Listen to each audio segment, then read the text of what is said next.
What's up, guys? I'm about to give y'all a little cold start of the Corsa Extreme full catback exhaust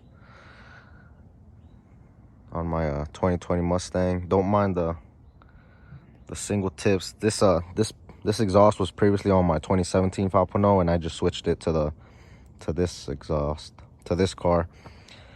I will eventually get the dual tips, but for now I'll just be riding on these single tips for now. But yeah, let's hear it.